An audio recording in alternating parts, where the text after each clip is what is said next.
Hola, soy Claudia Castro, abogada, especialista en derechos humanos, con maestría en éxito ilimitado, fundadora de la empresa Supérate y Crece y autora del libro El duelo sí se puede superar. Bienvenidos a Te Cuento Qué, el podcast donde vamos a hablar de diferentes temas como derecho, prevención de violencia, salud mental, sana convivencia, productividad, automotivación, en fin, de desarrollo personal. ¡Comenzamos! Bienvenidos al cuarto episodio de la primera temporada del podcast Te Cuento Qué. Hoy hablaremos de la gestión emocional y los significados. Cuando empieza la época lluviosa, los vientos se tornan más fuertes. Los árboles dejan caer sus hojas. La arena cubre las piedras. La marea se incrementa. Las aves y mamíferos copulan.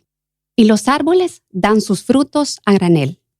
Imaginemos las canastas llenas de mangos, aguacates, arrayanes, yuca, papaya y toda la fruta de la temporada. Imaginemos también los árboles floreciendo. El maquilisguat deja caer sus flores rosadas delicadamente y creando como un tapete sobre la tierra. El color de los campos se va tornando verde luego de una temporada seca que los mantuvo así en la superficie, al menos lo visible. Y es cierto que bajo toda esa parte seca que muchas veces es objeto de incendios, sea por travesura o por provocación, para generar nuevos cultivos de maíz, maicillo y frijoles, ahí debajo hay nacimientos de agua que los mantienen vivos mientras llega el tan esperado invierno. Así nosotros tenemos en la vida temporadas, unas para florecer y otras para dejar secar. Sin embargo, en nuestras raíces siempre hay un manantial de agua que procede de nuestra verdadera esencia y que nos mantiene con el alma viva a pesar de lo que suceda. Y es que es necesario dejar caer esas hojas para poder retoñar, justo como esos árboles. No podemos ir por la vida cargando de forma permanente lo que debemos dejar ir. ¿Cómo sería la vida si no sanáramos nuestras emociones? De hecho, hay personas que nunca llegan a sanar sus heridas. Aunque estemos en ello, es importante tener claro que es todo un proceso, que las heridas son muchas, más bien, que tenemos en nuestra mente muchos eventos con significado de daño. Entendí esto cuando, como narrado en los otros podcasts, viví en carne propia el dolor y el sufrimiento. Cuando entendí que no podía seguir cargando basura en mi alma, esa que solamente me afecta a mí, porque en cualquier condición y en cualquier situación, todo lo que pasa tiene solamente el significado que yo le doy. Por tanto, una mirada, un desprecio, entre comillas, la actitud de otra persona puede solamente afectarme si yo le doy el significado directo de daño hacia mí. Esto muy por aparte de situaciones reales de daño. Cuando, por ejemplo, una mujer que se encuentra en cualquier etapa de su vida enfrenta violencia, sea psicológica, verbal, patrimonial, física, entre otros tipos, entonces sí hay que tomar acción y acudir a ayuda, primero profesional y luego lo que corresponda legalmente, es importante hacer la diferencia. Porque si estamos frente a hechos de violencia, hay que actuar. Pero si solamente es el significado que yo le estoy dando de daño, hay que acudir a ayuda diferente para lograr la gestión de nuestras emociones. Ahora bien, volviendo al punto de los significados, fíjense que siempre en mis talleres hago las siguientes preguntas. ¿Cuál es tu principal problema? ¿Qué es aquello que quieres resolver o qué te afecta? ¿Qué creo de mí frente a este problema o situación? Y después dejo un espacio para la reflexión. ¿Y por qué? Pues porque esto nos puede llevar a entender lo que pensamos, sentimos y por ende entender nuestras reacciones y el origen de estas frente a lo que sucede. Muchas veces nuestras reacciones son generadas por miedo, con origen incluso en la niñez, y puede ser enfocado a ese miedo al abandono, miedo al dolor, miedo a perder. Por ejemplo, las malas relaciones en los centros de trabajo, en las escuelas, en las casas y con nosotros mismos también tienen su origen muchas veces en el temor. Antes de empezar este camino, no me había detenido ni a observarme ni a reflexionar sobre lo que llevaba adentro guardado. Aquellas emociones congeladas, arraigadas, que generaban en mí interpretaciones o significados frente a cualquier situación, frente a la actitud de otras personas o a cualquier gesto. Me di cuenta que guardaba muchas hojas secas dentro de mí, que necesitaba sanar mucho. Y es que todas las expectativas que nos hacemos y que deseamos que sean cumplidas por las demás personas, incluso por Dios, no necesariamente suceden para nosotros. ¿Y qué es una expectativa?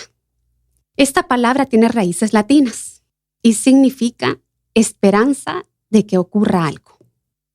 Ex, hacia afuera, spectare, contemplar o ver detalladamente, más el sufijo tivo, que es la relación activa o pasiva. Y es que no es solo la esperanza de que algo ocurra, sino la aspiración a cumplir determinado propósito u objetivo.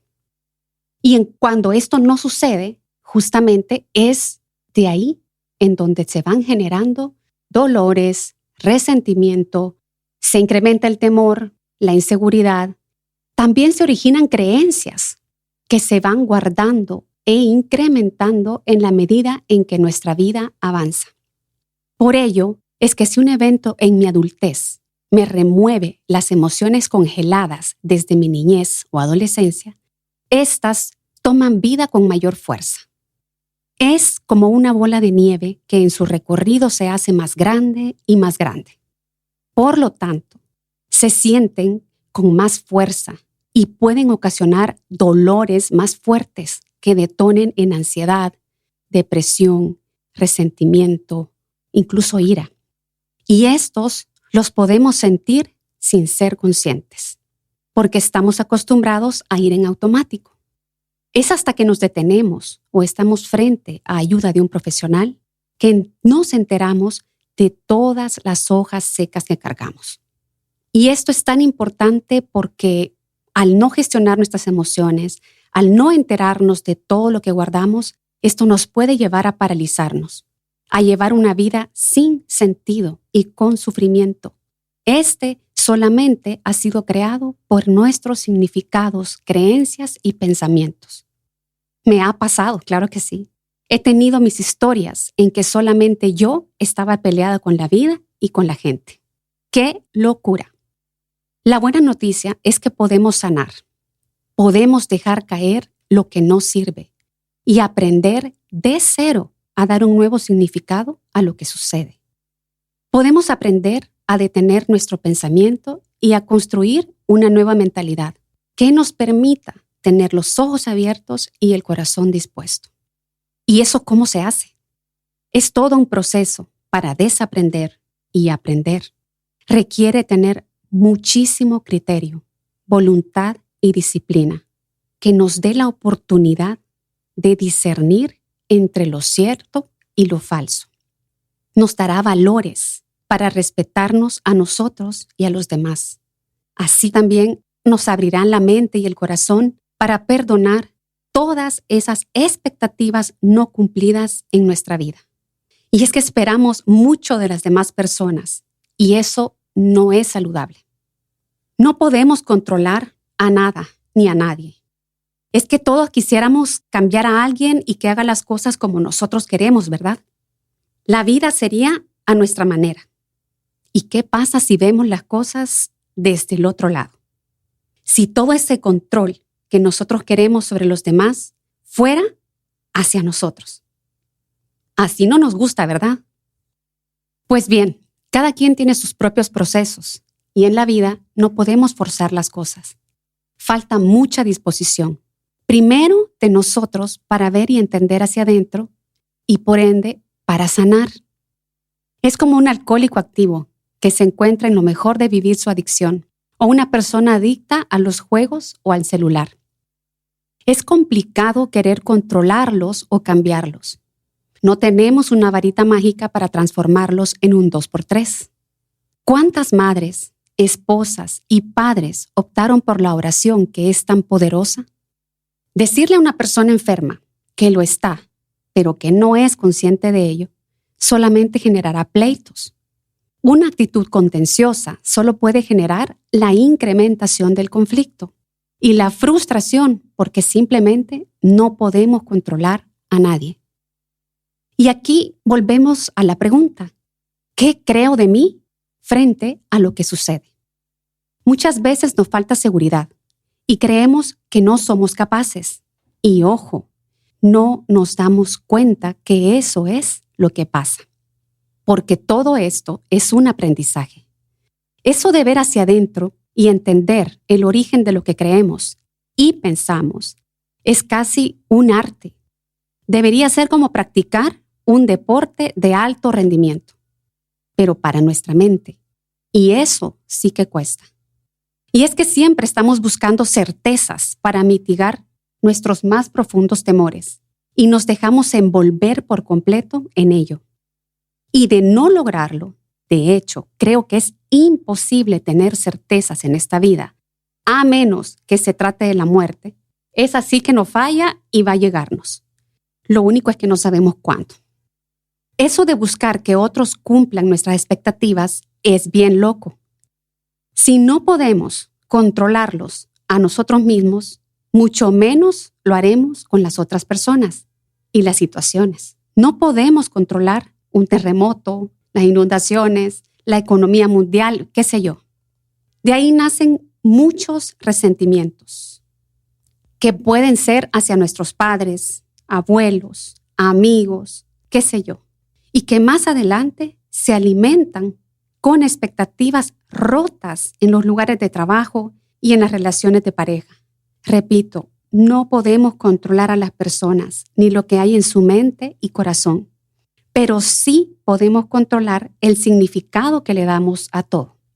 Por ejemplo, si mi expectativa de niñez era recibir amor de una manera y lo recibí de otra, sin darme cuenta, me frustré y resentí. Imagínense eso. Y en la medida en que vamos creciendo, ese resentimiento, que no es más que sentir varias veces, o sea, resentir, también se afinca cuando en una relación de pareja no recibo lo que quiero o en el lugar de trabajo mis jefes o subalternos no son como yo quiero. Al final reflexiono y lo único que figura aquí es la interpretación egoísta que tengo de los demás y de lo que sucede. ¿Estaremos posicionados como víctimas en la vida? Es bueno reflexionar sobre esto. Sé que me he referido a muchas cosas hoy y que hay preguntas que no estamos listos para responder. Pero al menos dejaremos estas semillas caer sobre la tierra y cuando sea momento van a reventar. Las manifestaciones de esas expectativas rotas en nuestra vida, como ya mencioné, pueden ser el resentimiento, en otros casos la conformidad, desinterés o desánimo. Preguntémonos entonces, ¿por qué sentimos lo que sentimos? ¿Qué creemos de nosotros mismos en esta situación? ¿Y con qué mirada estamos juzgando lo que sucede? Ya tendremos tiempo para hablar de los juicios de valor en otro episodio. Quedémonos aquí un momento. ¿Ese significado que le estoy dando a lo que sucede procede del amor o del orgullo? La sola pregunta es dolorosa. Es un knockout, al menos para mí, cada vez que me la hago. La respuesta, la mayoría de veces, al menos para mí, es que esos significados proceden del orgullo. ¿Por qué me hacen esto o lo otro? ¿Por qué son así conmigo? ¿Por qué me pasa esto a mí? Sí, claro. Ese pobre de mí retumba en nuestro subconsciente. Es tiempo de ir cambiando esos patrones, esos arquetipos, pero requiere de mucha disciplina y paciencia, así como el fortalecimiento de nuestra vida interior. Demos significados de valor a lo que nos sucede y miremos a través de otro crisol a los demás, pero también